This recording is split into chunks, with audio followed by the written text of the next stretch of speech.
Channel में आप सभी दोस्तों का दिल से स्वागत करता हूं और मैं उम्मीद करता हूं कि आप सभी अपनी पढ़ाई को कॉन्टिन्यूअसली जारी रखे होंगे। दोस्तों, ये जो सत्ता की साझेदारी है, पावर ऑफ डिस्ट्रीब्यूशन है, ये केवल 10th क्लास के लिए नहीं है। आगे आने वाले आप किसी भी कंपटीशन की तैयारी करेंगे, उन सभी कंपटीशन में ये क्वेश्चन आपको काम आएंगे। तो भाई, बहुत सारे जो कंपटीशन की तैयारी कर रहे हैं, अच्छे एग्जाम्स की, यूपीएससी वगैरह की तैयारी कर रहे हैं, वहां से भी कई बार कमेंट आता है, मैसेज आता है कि सर जो है उसको भी ध्यान में रख करके आप पढ़ाएं। तो बच्चों, आप वीडियो को पूरा कंप्लीटली जरूर देखें और दूसरे बच्चों तक भी यह वीडियो पहुंचाने में मदद करें। कहा भी गया है कि विद्या दान दुनिया में सबसे बड़ा दान होता है और मैं आपसे कोई फीस नहीं ले रहा हूं। केवल यह वीडियो 10th क्लास के लिए नहीं है, लेकिन आपको देखना जरूर है, लेकिन उन बच्चों तक भी पहुंचाइए जो बच्चे कमजोर हैं, जो उन बच्चों को एसएसटी बोरियत लगता है, उन बच्चों तक भी ये वीडियो जरूर पहुंचाएं दोस्तों। तो आज हम इसी कड़ी में आगे चलते हुए नेक्स्ट क्वेश्चन पर चलते हैं और आज हम देखते हैं कि विभिन्न दबाव समूह और राजनीतिक दल किस प्रकार सत्ता के बंटवारे में महत्वपूर्ण भूमिका निभाता है। यानी यहाँ पे हम जो है ये चीज समझने का कोशिश करेंगे कि भाई पावर का बंटवारा पॉलिटिकल पार्टी के बीच में और पावर का बंटवारा अनेक दबाव समूह के बीच में कैसे होता है। दबाव समूह किसे कहते हैं, पॉलिटिकल पार्टी किसे कहते हैं, दोनों के बीच में पावर का बंटवारा कैसे होता है। उसके बाद लोकतंत्र में, डेमोक्रेसी में चेक एंड बैलेंस कैसे होता है। एक संस्था जो है दूसरे संस्था पर कंट्रोल कैसे करता है। अगर कोई प्राइम मिनिस्टर तानाशाही हो जाए तो उसको रोक कौन लगाता है, उस पर कंट्रोल कौन करता है। इस तरह की बातें, अगर कोई पुलिस, अगर कोई जज, हाई कोर्ट का या सुप्रीम कोर्ट का जज कोई गलत डिसीजन देता है तो उस पर कंट्रोल कौन करता है, ये सारी बातें इस वीडियो में हम देखेंगे और सीखेंगे। चलिए चलते हैं हम। विभिन्न दबाव समूह और राजनीतिक दल किस प्रकार सत्ता के बंटवारे में महत्वपूर्ण भूमिका निभाते हैं। पहले देखते हैं दबाव समूह क्या है और राजनीतिक दल क्या है। दबाव समूह का मतलब होता है कि ऐसा प्रेशर ग्रुप, इंग्लिश में कहते हैं प्रेशर ग्रुप। प्रेशर ग्रुप किसे कहते हैं? जैसे पूरे भारत में सरकार ने अभी से 1 साल पहले किसानों के लिए कृषि बिल लाया था, तो किसान, पूरे भारत के जो किसान थे, वो सरकार के द्वारा बनाए गए कृषि कानून से पूरे भारत के किसान खुश नहीं थे। पूरे भारत के किसानों ने हर राज्य में, हरियाणा में, पंजाब में, उत्तर प्रदेश में, बिहार में, राजस्थान में, पूरे भारत के किसानों ने सरकार के इस कानून का विरोध किया और करीब करीब 1 साल तक यह विरोध चलता रहा। इतना दबाव हो गया सरकार के ऊपर, इतना किसानों ने प्रेशर डाल दिया कि भाई अगर कानून को वापस नहीं लिया तो हम आमरण अनशन करेंगे और अगली बार Bharatiya Janata party, BJP party को वोट नहीं देंगे। सरकार इतना डर गई कि पूरे देश के किसानों ने जो एक प्रेशर डाला गवर्नमेंट पर, उसे दबाव समूह कहते हैं। पूरे देश के किसानों के द्वारा सरकार पर अपनी बात मनवाने के लिए, किसान अपनी बात मनवाने के लिए सरकार पर जो दबाव डाला, उसे प्रेशर ग्रुप कहते हैं। इसी प्रकार कई सारे ग्रुप हैं, जैसे मजदूरों का ग्रुप है। अगर कोई गलत कानून, सरकार जो है मजदूरों के बारे में कोई कानून बनाता है और पूरे भारत के मजदूर अगर खुश नहीं है तो पूरे भारत के मजदूर आंदोलन करते हैं और सरकार को उन कानूनों को वापस लेना पड़ता है। जैसे अभी आप देख रहे हैं, अग्निवीर नामक, जो आर्मी के लिए जो अग्निवीर नामक एक संस्था बनाया गया है, जिसमें आर्मी को कॉन्ट्रैक्ट बेसिस पे 4 साल के लिए रखा जाएगा। तो इसमें पूरे भारत के जो आर्मी की तैयारी करते हैं स्टूडेंट्स, वो भारत सरकार से कि इस योजना से, इस प्रोजेक्ट से खुश नहीं है। तो पूरे भारत के छात्र ने इस सरकार के इस कानून का विरोध किया। ये क्या है? दबाव समूह है। इस छात्र ने कहा, पूरे देश के स्टूडेंट्स ने कहा, अगर सरकार इस कानून को वापस नहीं लेती है तो हम लोग हड़ताल करेंगे, हम लोग रैली करेंगे। तो सरकार क्या करेगी? सरकार के द्वारा जब प्रेशर पड़ेगा, जब दबाव में पड़ेगा, तो सरकार इस कानून को वापस ले लेती है। इसी को कहते हैं दबाव समूह। उसी प्रकार किसानों के द्वारा दबाव समूह दिया जाता है, छात्रों के द्वारा प्रेशर ग्रुप, दबाव दिया जाता है सरकार पर। जिन जिन संस्था के द्वारा, मजदूरों के द्वारा दबाव समूह, कई सारी संस्थाओं के द्वारा जब सरकार की बात नहीं मानी जाती है और सरकार पर जब दबाव दिया जाता है इस कानून को वापस लेने के लिए, तो उसे इंग्लिश में प्रेशर ग्रुप कहते हैं, हिंदी में दबाव समूह कहते हैं। पॉलिटिकल पार्टी, पता ही है कि भारत में करीब करीब 750 से अधिक पॉलिटिकल पार्टी है। इसमें सेकेंड टर्म में जो छठा और सातवां चैप्टर पॉलिटिकल पार्टी आया है उसमें वीडियो बनाया गया है, आप वहां पे पॉलिटिकल पार्टी से जितने भी क्वेश्चन है देख सकते हैं। भारत में अभी रिसेंट में 7 नेशनल पॉलिटिकल पार्टी है और पूरे देश में अगर देखा जाए पूरे विश्व में सबसे अधिक पॉलिटिकल पार्टी वाला कंट्री इंडिया है। तो किस प्रकार पॉलिटिकल पार्टी और प्रेशर ग्रुप किस प्रकार पावर का बंटवारा के लिए महत्वपूर्ण भूमिका निभाते हैं, देखते हैं। व्यापारी समूह, पूरे जितने भारत में व्यापारी समूह है, व्यापारी समूह को ट्रेड ग्रुप कहते हैं, यानी बिजनेस ग्रुप कहते हैं। उद्योगपति, इंडस्ट्रियलिस्ट, जितने बड़े बड़े कंपनी के मालिक हैं, जितने किसान हैं पूरे देश में, जितने इंडस्ट्री में काम करने वाले जो लेबर हैं, ये सारे जो है संगठित हित समूहों का सक्रिय होना, यानी ये लोग जो है संस्था बना रखा है। अगर इनके बारे में सरकार कोई गलत कानून बनाती है तो पूरे देश के व्यापारी जो है इस बात का विरोध करेंगे और सरकार पर दबाव डालेंगे कि इस कानून को वापस लिया जाए। उसी प्रकार जितने भी बड़े बड़े इंडस्ट्रियलिस्ट हैं, आज आप देख लीजिए, छोटे छोटे कंपनी के मालिक हों या बड़े कंपनी के मालिक हों, रिलायंस कंपनी के मालिक हों या टाटा बिरला कंपनी के मालिक हों, ये सारे जितने हैं उद्योगपति हैं, बड़े बड़े उद्योगपति। सरकार इनसे कभी पंगा नहीं ले सकती, सरकार इनके बारे में कोई गलत कानून नहीं बना सकता। तुरंत ये लोग सरकार पर प्रेशर डालने लग जाता है और सरकार को अपने कानून को वापस लेना पड़ता है। उसी प्रकार किसानों के बारे में अभी मैंने समझाया, अगर सरकार जो है किसानों के बारे में कोई गलत कानून बनाता है, पूरे देश के किसान सरकारों का विरोध करने के लिए प्रेशर डालते हैं। उसी प्रकार औद्योगिक मजदूर का को इंग्लिश में कहते हैं इंडस्ट्रियलिस्ट लेबर। इंडस्ट्री में काम करने वाले जो मजदूर हैं उसे औद्योगिक मजदूर कहते हैं। अगर मजदूरों, पहले क्या किया, थोड़े दिन पहले सरकार ने मजदूरों की जो वेतन था, दिन के जो एक दिन की जो सैलरी थी वो बहुत कम फिक्स कर दिया। पूरे देश के इंडस्ट्री के मजदूरों ने सरकार के इस कानून का विरोध किया। अंतिम में सरकार को जो दैनिक मजदूरी था, डेली जो वेजेस था, उसको बढ़ाना पड़ा। तो इस प्रकार ये सारे जो हैं पूरे भारत में जब अपनी बात को मनवाने के लिए सरकार पर दबाव डालता है, उसे प्रेशर ग्रुप कहते हैं। जैसे हमारे देश में व्यापारियों का ग्रुप है, हमारे देश में उद्योगपति का ग्रुप है, हमारे देश में फार्मर्स का ग्रुप है, हमारे देश में औद्योगिक मजदूरों का ग्रुप है।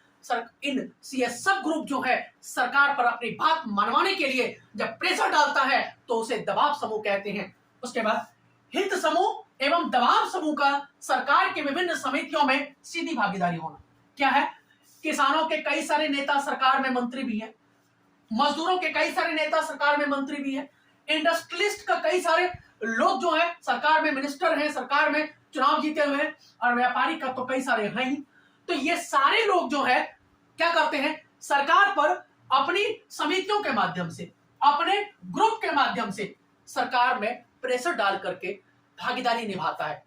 उसके बाद सरकार के ऊपर दबाव बनाकर महत्वपूर्ण फैसले के लिए सरकार को बाध्य करना। वही मैंने कहा कि अगर सरकार कोई गलत कानून बनाती है इन सभी के लिए, तो ये लोग क्या करता है, सरकार पर प्रेशर डालता है। चाहे प्रेशर कैसे डालता है, प्रेशर डालने क्या किया, वहां सड़क जाम कर देता है, क्या कर दिया, हड़ताल करने शुरू कर दिया, रैलियां करना शुरू कर दिया, धरना प्रदर्शन करना शुरू कर दिया, मीडिया में बात करना शुरू कर दिया। तो इस प्रकार पूरे देश की जब व्यवस्था चरमराने लग जाती है, पूरे देश की व्यवस्था जब सिस्टम खराब होने लग जाता है, तो सरकार भी इनकी बातों को मान लेता है और अपने नियमों को वापस ले लेता है।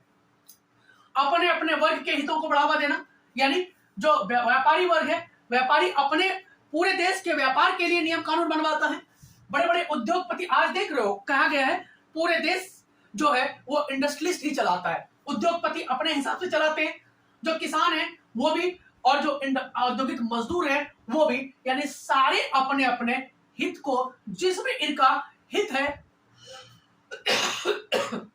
जिसमें इनका फायदा है, उसी के ऊपर जो है ये लोग कानून बनवाता है। और जनता के मुख्य समस्याओं की तरफ सरकार का ध्यान आकर्षित करना। पॉलिटिकल पार्टी क्या करता है कि एक पॉलिटिकल पार्टी की गवर्नमेंट है, अगर वो गलत कानून बनाती है तो दूसरे पॉलिटिकल पार्टी क्या करती है, उस कानून का विरोध करता है और जनता के मुख्य समस्याओं की तरफ, कि जनता की क्या प्रॉब्लम है, उस प्रॉब्लम की तरफ सरकार को ध्यान दिलाती। अगर सरकार का ध्यान नहीं है तो क्या करती है कि भाई दूसरी पॉलिटिकल पार्टी, तीसरी पॉलिटिकल पार्टी, जो ऑपोजिशन में विपक्षी पार्टी है, वो सारी पार्टियां जनता की तरफ से आंदोलन करती है, जनता की तरफ से डिमांड रखती है या ये जो प्रेशर ग्रुप है, ये लोग जो है जनता की बात, जनता के हित को, जनता के बातों को ध्यान दिलाती है, ताकि सरकार जो है जागरूक हो सके और सरकार इनकी बातों को मान सके, ताकि पूरा देश में हर क्षेत्र का विकास हो सके, व्यापारी का भी विकास हो सके, उद्योगपति का भी विकास हो सके, किसानों का डेवलपमेंट हो सके और औद्योगिक मजदूर। जब पूरे देश में हर क्षेत्र के लोगों का, हर धर्म के लोगों का, हर राज्य के लोगों का जब समान रूप से डेवलपमेंट होगा, तभी पूरे भारत का डेवलपमेंट होगा। तो इस प्रकार पॉलिटिकल पार्टी और प्रेशर ग्रुप जो है, प्रेशर ग्रुप ने पावर का बंटवारा कर रखा है कि भाई अगर कोई एक संस्था, अगर किसी एक सरकार जो है किसी एक चीजों पर बहुत ध्यान देने लग जाए, यानी केवल व्यापारी पर ध्यान देने लग जाए, ये सारे छूट जाएंगे, इनका डेवलपमेंट नहीं होगा। या अगर बड़े बड़े इंडस्ट्रीज ध्यान देने लग जाए केवल अपने ऊपर, इन सब लोग जो है अपने ऊपर ध्यान नहीं दे, तो क्या होगा, केवल इंडस्ट्रीज का विकास होगा, ये सारे पीछे छूट जाएंगे। तो ये सारे जो प्रेशर ग्रुप हैं या पॉलिटिकल पार्टी है, ये सारे पूरे देश के सिस्टम का पर की ओर सरकार का ध्यान दिलाता है और पूरे पावर का जो बंटवारा है वो सभी क्षेत्रों में, सभी चीजों में किया गया है।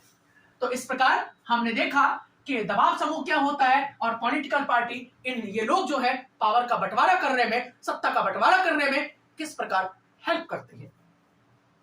नेक्स्ट है लोकतंत्र में नियंत्रण और संतुलन की व्यवस्था से आप क्या समझते हैं। वेरी इंपॉर्टेंट क्वेश्चन है, ये कितनी बार पेपर में आया हुआ है। लोकतंत्र में चेक एंड बैलेंस, लोकतंत्र में डेमोक्रेसी में चेक एंड बैलेंस की व्यवस्था से आप क्या समझते हो। चेक एंड बैलेंस का सिस्टम क्या है कि भाई कोई भी संस्था इतना पावरफुल ना हो जाए कि वह लोगों पर अत्याचार करने लग जाए, और कोई संस्था इतना कमजोर ना हो जाए कि उसके ऊपर अत्याचार करे, वो सहता रह जाए। भारत में 1975 में क्या हुआ, प्राइम मिनिस्टर इंदिरा गांधी इतनी पावरफुल हो गई कि वो नहीं हाई कोर्ट, सुप्रीम कोर्ट को कुछ समझने ही नहीं लग गई। और तो ऐसा सिस्टम ना हो, इसीलिए भारत में जो संविधान में प्रोविजन किया गया है वो हर सिस्टम को समान रूप से पावर दिया गया है, ताकि अगर कोई बहुत अधिक अपने पावर का यूज करने लग जाता है तो दूसरा system, high court, supreme court, उस पर रोक लगाए। देखते हैं आगे चल करके हम लोग। भाई लोकतंत्र में सरकार के विभिन्न अंग, विधायिका, मैं बता चुका हूं अभी इस पहले वीडियो में, विधायिका का मतलब है जितने मंत्री हैं। मंत्री का मतलब है अगर देश में देखा जाए तो लोकसभा में करीब 545 और राज्यसभा में करीब 250, 245, जो ये करीब जो है 800 के आसपास सांसद हैं, और पूरे देश में करीब दोनों से मिलाकर के 80 मंत्री बनाए गए हैं। 80। अब 80 मंत्री हर जाति के, हर धर्म के, कुछ मंत्री जो है व्यापारी से लिए बनाए गए, कुछ इंडस्ट्री से, कुछ किसानों के मंत्री बनाए गए, कुछ मजदूरों के मंत्री बनाए गए, हिंदू धर्म के मंत्री, मुस्लिम धर्म के मंत्री, सिख धर्म के, हर धर्म को के लोगों को मंत्री बनाया गया। हर धर्म के लोगों को चुनाव में भाग लेने का अधिकार है। तो विधायिका क्या करता है कि कुछ पावर तो इन मंत्रियों को दिया गया है, इन सांसदों को दिया गया है, और ये विधायिका क्या करता है, पूरे देश के लिए कानून बनाता है। ये कानून कहां बनाया जाता है, पार्लियामेंट में। कहां बनाया जाता है, पार्लियामेंट, संसद में। और संसद कहां है, दिल्ली में। आपको पता होगा पूरे भारत का पार्लियामेंट हाउस कहां है, दिल्ली में। और ये सारी विधायिका जो है संसद में बैठ करके कानून बनाता है, और ये कानून जब बन जाता है तो किसके पास जाता है, राष्ट्रपति के पास। राष्ट्रपति देखेगा, कार्यपालिका देखेगा कि भाई ये कानून पूरे देश की जनता के फायदे के लिए है या नहीं है। अगर नहीं होगा तो कार्यपालिका, राष्ट्रपति उस पर साइन नहीं करेगा, फिर वापस कर देगा। भाई इसमें फिर ये लोग सुधार करके फिर राष्ट्रपति के पास भेजेंगे, राष्ट्रपति साइन करेगा, तब जाकर के वो पूरे देश के लिए कानून बनेगा। कैसे चेक एंड बैलेंस किया गया है, केवल प्रधानमंत्री और मंत्री मिलकर के कोई कानून बनाएगा तो वह कानून नहीं कहलाएगा जब तक कार्यपालिका का जो हेड है राष्ट्रपति, जब तक सिग्नेचर नहीं करेगा वो पूरे देश के लिए कानून लागू ही नहीं होगा। अब आप कहेंगे सर अगर लागू करा दिया तो लागू कौन करवाएगा, सिग्नेचर नहीं होगा तो कानून ही नहीं बनेगा। पहली तो बात यही खत्म हो जाती है। और अगर कानून बन गया तो राष्ट्रपति और जितने पुलिस प्रशासन है वो कार्यपालिका कहलाती है। पूरे देश में जितने पुलिस प्रशासन है वो कार्यपालिका, वो उस कानून को पूरे देश में लागू करवाएगा। जो भी व्यक्ति उस कानून का उल्लंघन करेगा पुलिस प्रशासन उसे तुरंत गिरफ्तार करेगा।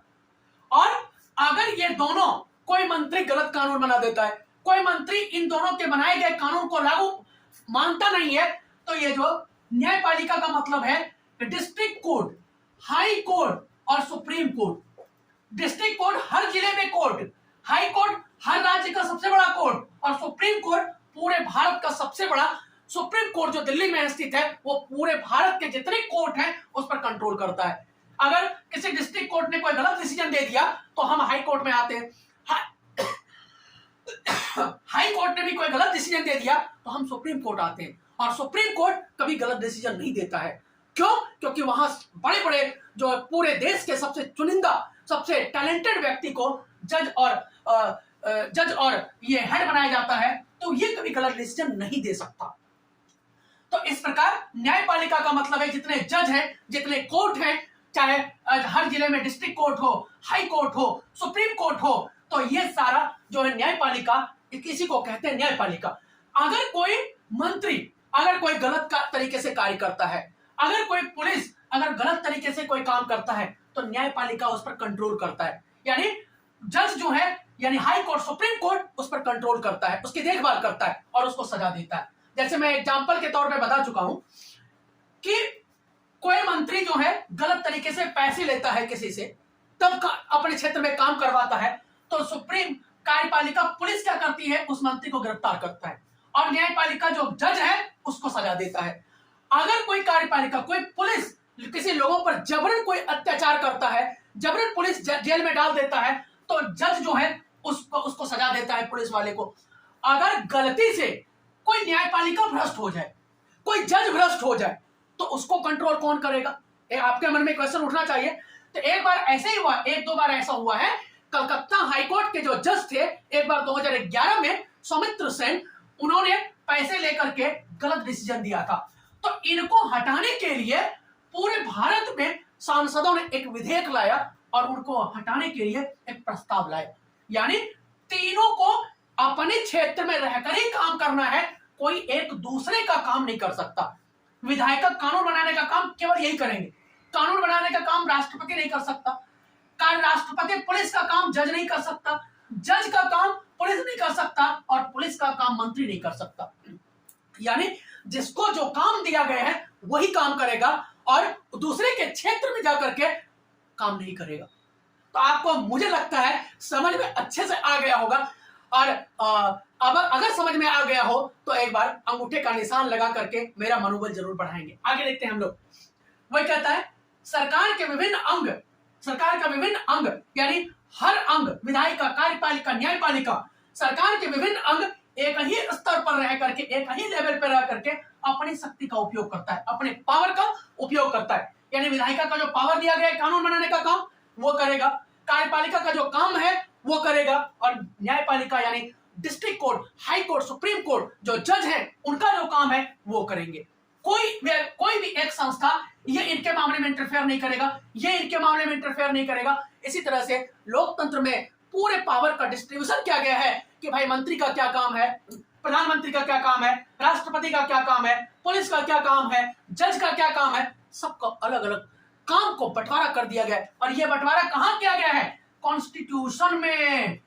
कहां पे? संविधान में। और संविधान कब बनकर के तैयार हुआ? कमेंट में बताएंगे आप। संविधान कब बनकर के तैयार हुआ और संविधान कब भारत में लागू हुआ था, ये कमेंट में बताएंगे आप। कोई भी अंग का मतलब ये है विधायिका, कार्यपालिका, न्यायपालिका, कोई भी अंग पावर का असीमित उपयोग नहीं कर सकता। यानी पावर का इतना ज्यादा उपयोग नहीं करेगा जिससे लोगों पर अत्याचार करने लग जाए।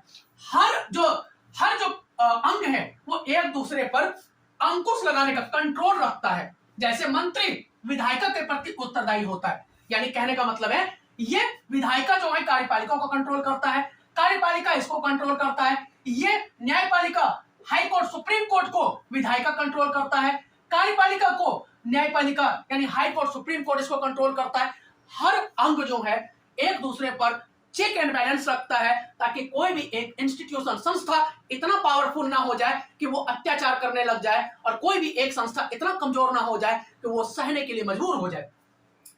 देखते हैं न्यायपालिका की नियुक्ति कार्यपालिका करती है। न्यायपालिका जितने भारत में जज हैं उनको नियुक्ति कौन करता है? विधायक का, यानी मिनिस्टर नियुक्ति करते हैं। देखना, ध्यान से देखना, नियुक्ति जितने भी डिस्ट्रिक्ट कोर्ट है, हाई कोर्ट है, सुप्रीम कोर्ट के जो जज है, सुप्रीम कोर्ट का जो चीफ जस्टिस है, सुप्रीम कोर्ट में जो चीफ जस्टिस है एक ही चीफ जस्टिस होता है और उनके हेल्प करने के लिए 30 जज का उनके साथ हेल्प करने के लिए तैयार रहते हैं। तो यहां पर कह रहा है कि न्यायपालिका की नियुक्ति जितने भी जज को नियुक्ति करते हैं वो कौन करता है? मंत्री करता है, प्रधानमंत्री और राष्ट्रपति दोनों मिलकर के करता है, कार्यपालिका करती है। परंतु न्यायपालिका ही कार्यपालिका तथा विधायिका द्वारा बनाए गए कानून पर, लेकिन यह विधायिका इस जज की नियुक्ति करता है, लेकिन जब यह कानून बनाता है तो यह कानून की देखभाल कौन करता है? यह करता है। कानून पर कंट्रोल कौन रखता है? यह न्यायपालिका, हाई कोर्ट, सुप्रीम कोर्ट रखता है। इस व्यवस्था को नियंत्रण और संतुलन, चेक एंड बैलेंस की व्यवस्था कहते हैं। ध्यान देना, कानून बनाता विधायिका है, कानून बनाने का काम पार्लियामेंट का है, संसद का है, मंत्री का है, सांसदों का है, और उस कानून को लागू करने की जिम्मेवारी एग्जीक्यूटिव, कार्यपालिका का है। और उस कानून को अगर नहीं कोई मान रहा है तो उसको सुप्रीम कोर्ट और हाई कोर्ट उसको पनिश करता है, उसको सजा देता है, उस कानून को लागू करने में मदद करता है, उस कानून की देखभाल करता है। यहां भी वही कह रहा है, न्यायपालिका जितने भी हाई कोर्ट, सुप्रीम कोर्ट में जितने भी जज हैं पूरे भारत में, सभी की नियुक्ति विधायिका करता है, सभी की नियुक्ति प्रधानमंत्री और राष्ट्रपति मिलकर के उनके टीम करती है। लेकिन अगर ये दोनों जो कानून बनाता है उस कानून की देखभाल यही करता है, यानी सभी संस्था के बीच में आपस में चेक एंड बैलेंस किया गया है ताकि कोई भी संस्था इतना पावरफुल ना हो सके कि वह लोगों पर अत्याचार करे। एक एग्जांपल से मैंने समझाया था कि 1975 में जब प्राइम मिनिस्टर इंदिरा गांधी थी तो इंदिरा गांधी ने क्या किया? पूरे देश में इमरजेंसी लागू कर दिया। तो सुप्रीम कोर्ट और हाई कोर्ट ने मिलकर के इंदिरा गांधी को कहा कि यह तानाशाही पूरे देश में नहीं चलेगा, और अंतिम में क्या हुआ? इंदिरा गांधी को अपने कानून को वापस लेना पड़ा था। Indira Gandhi supreme court, high court के द्वारा क्योंकि पावर का बंटवारा किया गया है कि भाई आप गलत तरीके से कानून को इंटरप्रेट नहीं कर सकते, तो इस प्रकार चेक एंड बैलेंस का काम किया गया है। तो इस प्रकार हमने जो है देखा कि भाई डेमोक्रेसी, जिन जिन कंट्री में डेमोक्रेसी है वहां यही सिस्टम है दोस्तों। तो हमने बड़े अच्छे से शायद यहाँ पे समझ गए होंगे, अगर समझ गए होंगे तो जरूर एक बार कमेंट करेंगे। चलिए हम लोग आगे नेक्स्ट क्वेश्चन पर चलते हैं और हम लोग फिर दोबारा से ये लास्ट वीडियो देख करके हम लोग अच्छे से समझने की कोशिश करते हैं। ये बच्चों 20 साल का क्वेश्चन बैंक है, 20 साल में जितने क्वेश्चन इस चैप्टर से आए हुए हैं वो सारा डिस्कशन है। चलिए देखते हैं, दबाव समूह अथवा हित समूह लोकतंत्र में कैसे सत्ता में साझेदारी करता है। दबाव समूह के बारे में इससे पहले वाले वीडियो में बता चुका हूं मैं कि दबाव समूह क्या करता है कि अलग अलग जाति, अलग अलग धर्म, अलग अलग संस्था के जो लोग अपनी बातों को मनवाने के लिए जब सरकार पर दबाव डालता है उसे प्रेशर ग्रुप कहते हैं, उसे दबाव समूह कहते हैं। जैसे पूरे भारत के किसानों ने सरकार पर दबाव डाला कि किसानों के लिए जो सरकार ने बिल लाया था वो गलत था, और अंतिम में 1 साल तक किसानों ने विरोध किया, पूरे भारत के किसानों ने अंतिम में सरकार को मानना पड़ा और सरकार को इस कानून को वापस लेना पड़ा। ऐसे ग्रुप द्वारा जब सरकार पर अपनी बात मनवाने के लिए दबाव डाला जाता है उसे दबाव समूह कहते हैं। दबाव समूह अथवा हित समूह, हित समूह का मतलब भी वही होता है, सेम होता है। यानी हित समूह भाई अपना मेरा हित है इस चीज को में तो हम सरकार पर दबाव डालेंगे। पूरे भारत के किसान दबाव समूह कहलाते हैं या हित समूह। किसानों का हित लोकतांत्रिक सत्ता में अप्रत्यक्ष रूप से साझेदारी करते हैं। जो भी प्रेशर ग्रुप है, चाहे किसानों का ग्रुप हो, चाहे मजदूरों का ग्रुप हो, चाहे उद्योगपति का ग्रुप हो, चाहे इंडस्ट्री में काम करने वाले मजदूरों का ग्रुप हो, ये सारे लोग अपने हित के लिए काम करते हैं। अपने हित में, अपने फेवर में जो फायदा होता है उन्हीं फायदे के लिए सरकार पर दबाव डालता है कि भाई इस तरह का कानून बनाया जाए। जैसे 5-7 सालों से वेतन में, मजदूरी में वृद्धि नहीं हुई मजदूरों में, तो अब जनता जो है, मजदूर जो है, सरकार पर दबाव डाल रहा है कि भाई मजदूरों की मजदूरी थोड़ा बढ़ाई जाए। इस प्रकार तो वही कह रहा है लोकतंत्र में व्यापारी, उद्योगपति, किसान और औद्योगिक मजदूर सरकार के विभिन्न समितियों में सीधी भागीदारी करते हैं। यानी ये लोग भी इलेक्शन लड़ता है और इलेक्शन लड़ने के बाद ये लोग भी सरकार में मंत्री पद प्राप्त करता है और अगर इनकी बात सरकार नहीं मानती है तो ये अपने पूरे देश के मजदूरों को इकट्ठा करके सरकार के विरोध में आंदोलन करते हैं। पूरे देश के किसानों का जो नेता है संसद में, पार्लियामेंट हाउस जो दिल्ली में है, वो अगर उनके फेवर में कोई कानून नहीं बनता है तो पूरे देश के किसान जो है आंदोलन करते हैं ताकि उनके हित में, उनके सपोर्ट में कानून बनाया जा सके। तो वही कह रहा है ये सारा लोग जो है सरकार में सीधी भागीदारी करता है, सीधा पार्टिसिपेशन करता है कि भाई हर क्षेत्र के लिए कानून बना रहे हो तो मेरे फेवर में भी कानून बनाओ। कौन कौन कानून बनाओ? लोकतंत्र में व्यापारी अपने फेवर में कानून बनवाता है। उद्योगपति का मतलब है टाटा कंपनी के मालिक, रिलायंस कंपनी के मालिक, जितने बड़े बड़े कंपनी के मालिक हैं वो उद्योगपति कहलाते हैं। किसान आप देख ही रहे हो, औद्योगिक मजदूर देख ही रहे हो, ये सारे जो है सरकार में सीधी भागीदारी करता है, यानी सीधा पार्टिसिपेशन करता है। चुन करके ये सरकार में जाते हैं और सरकार अगर इनके फेवर में कानून नहीं बनाता है तो ये लोग आंदोलन करता है और पूरे देश के किसान, पूरे देश के उद्योगपति, पूरे देश के व्यापारी इनका सपोर्ट करते हैं। इस प्रकार सरकार की नीतियों पर अपने सदस्य वर्ग के लाभ के लिए दबाव बनाते हैं। यानी ये लोग क्या करता है, सरकार अगर कोई गलत कानून बना रहा है तो ये अपने वर्ग के लाभ के लिए, अपने किसान क्या करता है, अपने पूरे देश के किसानों के बेनिफिट के लिए सरकार पर दबाव डालता है, सरकार पर प्रेशर डालता है। औद्योगिक मजदूर अपनी सैलरी को बढ़ाना हो तो इनके जो मजदूरों के जो सांसद हैं, मजदूरों के जो नेता हैं, उनके थ्रू ये लोग पूरे देश में सरकार पर दबाव डालता है। उसी तरह से जितने बड़े बड़े उद्योगपति हैं वो सारे उद्योगपतियों के भी कई सारे मंत्री पार्लियामेंट हाउस में हैं तो वो लोग सरकार पर दबाव डालते हैं। इसी प्रकार हर वर्ग जो है अपने बेनिफिट के लिए, अपने लाभ के लिए सरकार पर प्रेशर डालता है, सरकार पर दबाव बनाता है कि भाई मेरे फेवर में ऐसा कानून बनाया जाए। और इस प्रकार पूरे देश में स्मूथली देश चलता है। पूरे देश में का सिस्टम जो है इसी प्रकार दबाव समूह, हित समूह, पॉलिटिकल पार्टी के द्वारा पूरे देश का डेमोक्रेसी, लोकतंत्र अच्छे से चल पा रहा है। तो हमने ये देखा कि भाई दबाव समूह अथवा हित समूह कैसे सत्ता में, पावर में पार्टिसिपेट करता है कि अपने कानून को मनवाने के लिए ये लोग क्या करता है, अपने जो मंत्री हैं उनको साथ सपोर्ट में लेकर के पूरे देश में आंदोलन करता है, पूरे देश में विरोध करता है और अपने कानून को बनवाने के लिए, अपने कानून को चेंज करवाने के लिए पूरे देश में आंदोलन करता है। किसानों की तरफ से मैंने समझा ही चुका हूं। आगे इंपॉर्टेंट क्वेश्चन, श्रीलंका तथा बेल्जियम की कहानी से हमें क्या शिक्षा मिलता है? अगर ये क्वेश्चन समझ लिया तो पूरे चैप्टर की यह समरी है। अगर कोई किसी बच्चे ने पूरा चैप्टर नहीं देखा हो और केवल यह क्वेश्चन समझ लेगा तो उसको लगभग आधा चैप्टर जो है उसे समझ में आ जाएगा। चलिए देखते हैं श्रीलंका तथा बेल्जियम की कहानी से हमें क्या क्या शिक्षा मिलता है। श्रीलंका तथा बेल्जियम की कहानी से हमें अनेक शिक्षाएं मिलती है। क्या मिलता है दोस्तों? अनेक तरह की शिक्षाएं मिलता है। क्या क्या शिक्षाएं मिलता है? बेल्जियम के नेता को लगा कि विभिन्न समुदाय और क्षेत्र की भावनाओं का आदर करने पर ही देश की एकता संभव है। बेल्जियम में क्या था, डच और फ्रेंच भाषी दो समुदाय और 1% जर्मन के लोग थे। तो वहां डच जो थे वो माइनॉरिटी में थे, कम थी उनकी संख्या। फ्रेंच जो माइनॉरिटी में थे और उनकी संख्या कम थी लेकिन पावरफुल थे वो। और जो डच लोग थे उनकी संख्या बहुत अधिक थी, वो मेजोरिटी में थे लेकिन वो कमजोर थे वहां पर। तो इसी प्रकार कह रहे हैं कि बेल्जियम के नेताओं को लगा कि भाई अगर डच को पार्टिसिपेशन नहीं देंगे, बराबर नेता बनने का अधिकार नहीं देंगे, इनको भी मंत्री बनने का अधिकार नहीं देंगे तो इससे क्या होगा, इनकी भावनाओं का अगर आदर नहीं करेंगे तो हमारे देश की जो एकता है वो संभव नहीं है। एक देश टूट जाएगा, देश बिखर जाएगा, बेल्जियम 2 टुकड़ों में, 3 टुकड़ों में बढ़ जाएगा।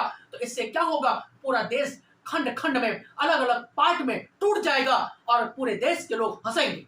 उसके बाद इस एहसास के चलते दोनों पक्ष सत्ता में साझेदारी करने पर सहमत हुए। इनको लगा कि भाई दोनों डच और फ्रेंच दोनों मिल करके अगर इस प्रॉब्लम को सॉल्व कर लेते हैं तो ये एहसास हुआ किसको, फ्रेंच लोगों को, क्योंकि पूरे देश का पावर फ्रेंच लोगों के पास था।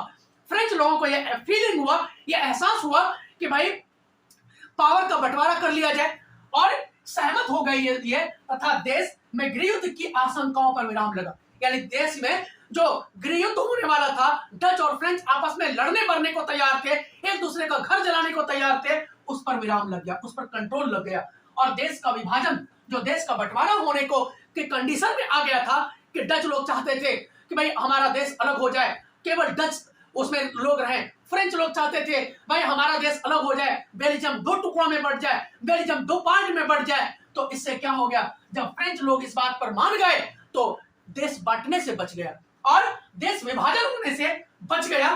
तो ये इसी प्रकार की समझदारी हर देश के नागरिकों को होनी चाहिए। उसके बाद श्रीलंका के उदाहरण से यह पता चलता है बेल्जियम के लोगों ने कितनी समझदारी का काम किया, बेल्जियम के लोगों ने कितना समझबूझ के साथ क्या किया कि भाई देखा कि देश बंटने की कंडीशन में है तो उन्होंने पावर का क्या कर दिया, बंटवारा कर दिया। भाई आधे मंत्री डच के लोग बनेंगे, आधे मंत्री फ्रेंच के लोग बनेंगे, आधे सांसद डच के लोग होंगे, आधे सांसद फ्रेंच के होंगे। पूरे देश का पावर केवल सेंट्रल गवर्नमेंट के पास नहीं, स्टेट गवर्नमेंट और कम्युनिटी गवर्नमेंट यानी लोकल गवर्नमेंट के बीच में भी बांट दिया गया। तो इससे क्या हो गया, हर लोगों को पार्टिसिपेशन मिल गया और देश बंटने से बच गया, देश विभाजन होने से बच गया, देश का बंटवारा होने से बेल्जियम बच गया। लेकिन श्रीलंका में क्या हुआ, श्रीलंका के उदाहरण से यह पता चलता है कि अगर मेजॉरिटी समुदाय दूसरों पर प्रभुत्व कायम करने तथा सत्ता में उसको हिस्सेदार न बनाने का फैसला करता है। श्रीलंका में क्या था, मेजॉरिटी लोग कौन थे, मेजॉरिटी लोग कौन थे, श्रीलंका के सिंगली थे और जो माइनॉरिटी में थे वो तमिल थे। तो सिंगली लोगों ने क्या किया, पावर का बंटवारा नहीं किया, कहा हम सारे मंत्री सारे सांसद सिंगली लोग बनेंगे, हम भाई तुम्हें मंत्री बनने का अधिकार नहीं देंगे। सिंगली लोगों ने श्रीलंका के जो तमिल थे उनके क्षेत्रों में सड़कें नहीं बनवाई, उनको सरकारी नौकरी में प्रमोट नहीं किया गया, श्रीलंका में सिंगली लैंग्वेज घोषित कर दिया गया, बौद्ध धर्म को बढ़ावा दे दिया गया। इस प्रकार जो तमिल लोग थे वो कटने लग गए। वो अपने ही श्रीलंका में जो 300-400 सालों से रह रहे थे वो अपने ही घरों में इनके घर जलाए जाने लग गए। इस प्रकार से इनके ऊपर अत्याचार किया जाने लगा। तब जाकर के इन लोगों ने क्या किया, विरोध करने का फैसला किया। तब जाकर के इन लोगों ने आपस में लड़ाई करने का फैसला किया, अपना हक लड़ कर लेने का फैसला किया। और इस प्रकार क्या हुआ, इससे देश की एकता संकट में पड़ गई। यानी श्रीलंका जो है, श्रीलंका में गृह युद्ध हो रहा है और करीब करीब 1960 से लेकर के 1900 आज तक 2010 तक जो है कंटिन्यू आपस में इन लोगों का लड़ाई चलता रहा। तमिल लोग और सिंगली लोग आपस में लड़ते रहे और इसी कारण से श्रीलंका जो है डेवलपमेंट नहीं कर पाया। जबकि बेल्जियम के लोगों ने कितनी समझदारी से काम लिया, जबकि ऐसी समझदारी श्रीलंका के लोगों ने, श्रीलंका में जो मेजोरिटी के लोग थे उन्होंने ऐसी समझदारी नहीं दिखाई। अगर ऐसा समझदारी दिखाया होता तो श्रीलंका आज एशिया में लगभग बहुत डेवलपिंग कंट्री के रूप में होता। लेकिन श्रीलंका छोटा सा कंट्री होने के बाद, इतनी इकोनॉमी अच्छी होने के बाद भी श्रीलंका डेवलप नहीं कर पाया। उसका केवल रीजन यह है कि श्रीलंका में गृह युद्ध हो गया, तमिल और सिंगली आपस में लड़ने लग गए, एक दूसरे पर अत्याचार करने लग गए, एक दूसरे का घर जलाने लग गए, एक दूसरे तमिल लोग सिंगली लोगों का मंत्री की हत्या करने लग गए, वो सिंगली लोग जो थे वो तमिलों पर अत्याचार करने लग गए। आपस में श्रीलंका गृह युद्ध में उलझ गया और बेल्जियम के लोगों ने समझदारी दिखाई तो बेल्जियम के लोग डेवलप करते चले गए और आज बेल्जियम कहां से कहां चला गया और श्रीलंका आज भी वही है जहां 50 साल पहले था। तो अगर इस तरह कोई कंट्री करता है कि भाई जो भी पावर है उसका बंटवारा कर दो, एक सिंगली लोगों के बीच, सिंगली लोगों के पास पूरा पावर श्रीलंका में था, तो ये लोग क्या करने लगे, तमिल लोगों पर अत्याचार करने लग गए कि जितने भी सरकारी मंत्री बनते, सरकारी नौकरी थी वो सारे सिंगली लोग के पास था, जितने भी मंत्री थे वो सिंगली लोग बनते थे। सिंगली लोगों के क्षेत्र में पक्की सड़कें बनवाई गई, बिजली की सुविधाएं करवाई गई, स्कूल बनवाया गया, चुनाव लड़ने का अधिकार दिया गया, जबकि तमिल लोगों को किसी भी प्रकार का अधिकार नहीं दिया गया। और इस प्रकार तमिल लोग अपने ही घर में रह करके, अल्पसंख्यक अपने ही घर में रह करके कमजोर महसूस करने लग गए। तब जाकर के तमिल लोगों ने सिंगली लोगों का विरोध करना शुरू कर दिया। और इस प्रकार हमने देखा कि भाई जो भी पावर है उसका अगर बांट दिया जाए, जो भी सत्ता में लोग बैठे हुए हैं अगर सभी लोगों को साथ लेकर के चले तो देश में गृह युद्ध की संभावना ना हो और सभी धर्म और जाति के लोग मिलकर के देश का विकास करें, तभी देश का विकास संभव है। तो दोस्तों इस प्रकार से आज यह हमारा सत्ता का बंटवारा, पावर ऑफ डिस्ट्रीब्यूशन जो है वो समाप्त हो गया। आपको कैसा लगा, समझ में आया या नहीं आया? अगर आया हो तो आप जरूर कमेंट करके बताएंगे। और जो भी क्वेश्चन मैं लिखवा रहा हूं वो करीब करीब 20 सालों में आए हुए प्रश्न है, इससे बाहर कभी भी पेपर में नहीं आएगा। अगर पूरा वीडियो अगर 1 से 2 बार देखें, और कभी भी कई बार बच्चे क्या करते हैं कि वीडियो को थोड़ा सा देखा क्विट कर गए, इसीलिए आपका कॉन्सेप्ट नहीं बन पाता है, इसीलिए आप क्या करते हो, आपका समझ नहीं बन पाता है, और फिर आप टीचर को अच्छा या बुरा के रूप में आप उसे कैटेगराइज कर देते हैं। अरे इस टीचर को पढ़ाना नहीं आता और इस टीचर को पढ़ाना आता है। किसी भी टीचर को आप फॉलो करें और उसका पूरा वीडियो देखें, तब आपको समझ में आएगा इस टीचर के पास टैलेंट है या नहीं, समझाने की जो स्टाइल है वो बढ़िया है या नहीं। तो दोस्तों आज मुझे बहुत खुशी हो रहा है कि इतना डिफिकल्ट चैप्टर जो है हमारा खत्म हो गया। सभी बच्चे बार बार वीडियो को देखें और केवल यह वीडियो जो है, केवल यह क्लास जो है, केवल यह चैप्टर जो है आपके 10th क्लास के लिए नहीं है, आने वाले कंपटीशन की तैयारी करने वाले के लिए भी उतना ही इंपॉर्टेंट है। तो दोस्तों इस प्रकार वीडियो को बार बार देखें और दूसरे बच्चों तक पहुंचाने में हेल्प करें, मदद करें। चलिए बहुत बहुत धन्यवाद, बहुत बहुत धन्यवाद। जय हिंद, जय भारत।